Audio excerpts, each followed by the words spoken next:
we have a special free resource for you. Just follow the link in the video description. Today, we're talking about one of the most overlooked factors behind believable architectural visualizations.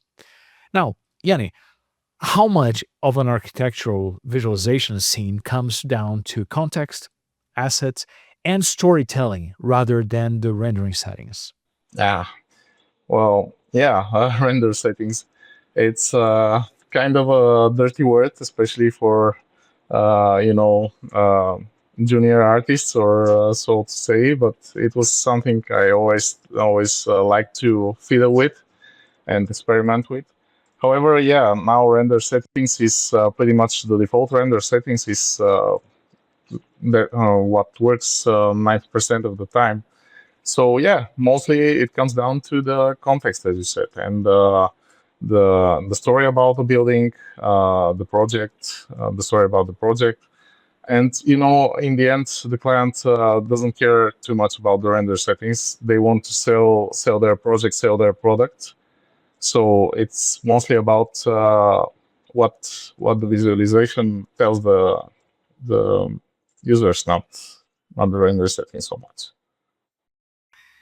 And speaking of settings, like most renders can come out like looking perfect, right? Flawless, without blotches, without weird reflections and everything. But what would be the difference between a technically perfect render and a scene that really feels alive, that makes people feel something?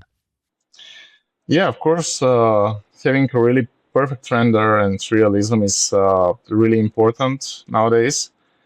However, if we even look at movies and whatever, it's a lot of it is about the storytelling. So people first get to what the image tells them, what the visual context they see, what it tells them, and if they find it interesting, they start looking at details and realism, as I said. So of course it's really important, and so what I struggle with most is not struggle, but what I work on most is telling a story with my images, with my animations. This is what gathers the most likes, I would say, if you talk about social media. So yeah. And now, like when you're bringing like assets into your scene, that can either build or break or make or break your scene, right? So I would say that having high quality models and assets in general is a pretty important part of building your scene. Now, we all know that this can be a never ending task. Like building your scene can take like forever if you let it to be. So, how do you think that does like having a large render ready ecosystem change the way you build your scenes and meet the deadlines? Well, it's changed them a lot, really. I remember back in the days when we didn't have libraries with assets.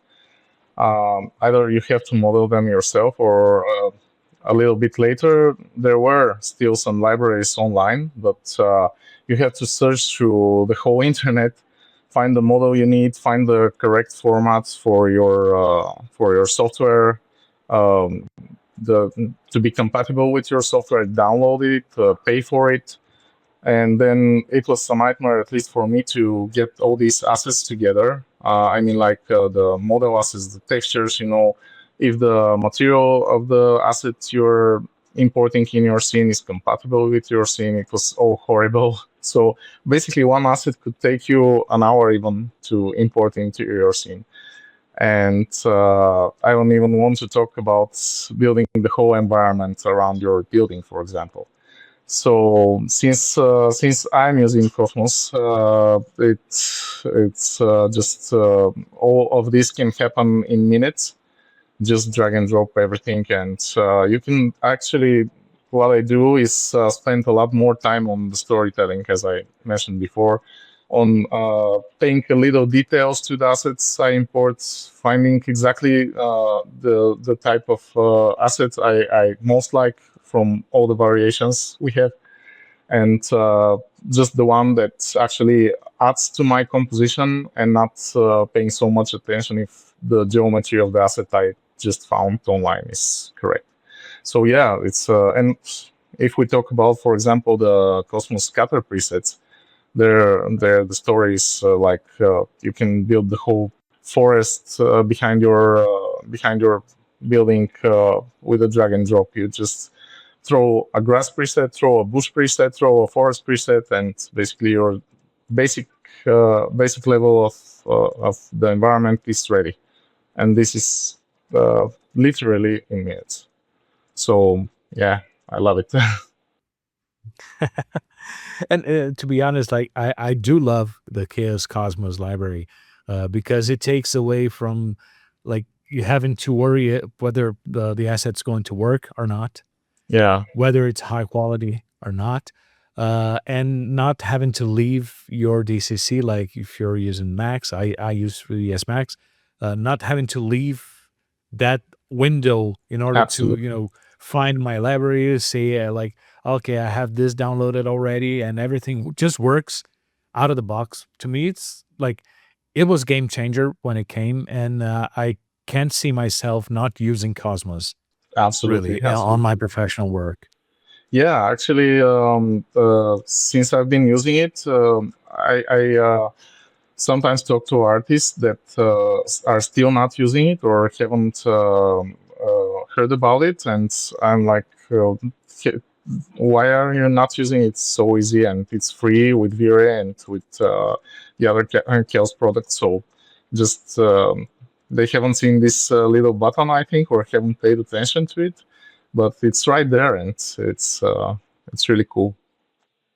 It's already there. I think that's Yeah, the main thing, right?